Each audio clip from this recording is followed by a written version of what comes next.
Apaan nih? Hari ini kamu yang akan mengadili setiap orang akan masuk surga atau neraka. Ren, maafin aku ya, aku suka jedutin kepalamu ke tembok.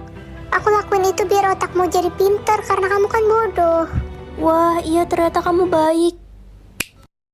Ren, maafin kakak ya, kakak banting kamu pas bayi biar kamu gak kagetan pas udah gede. Kamu tahu kan maksud kakak baik? Iya kak, aku jadi terharu. Sayang, maafin mama juga ya. Mama suka kasih kamu makanan basi agar perutmu jadi kuat. Mama perhatian banget sih sama aku.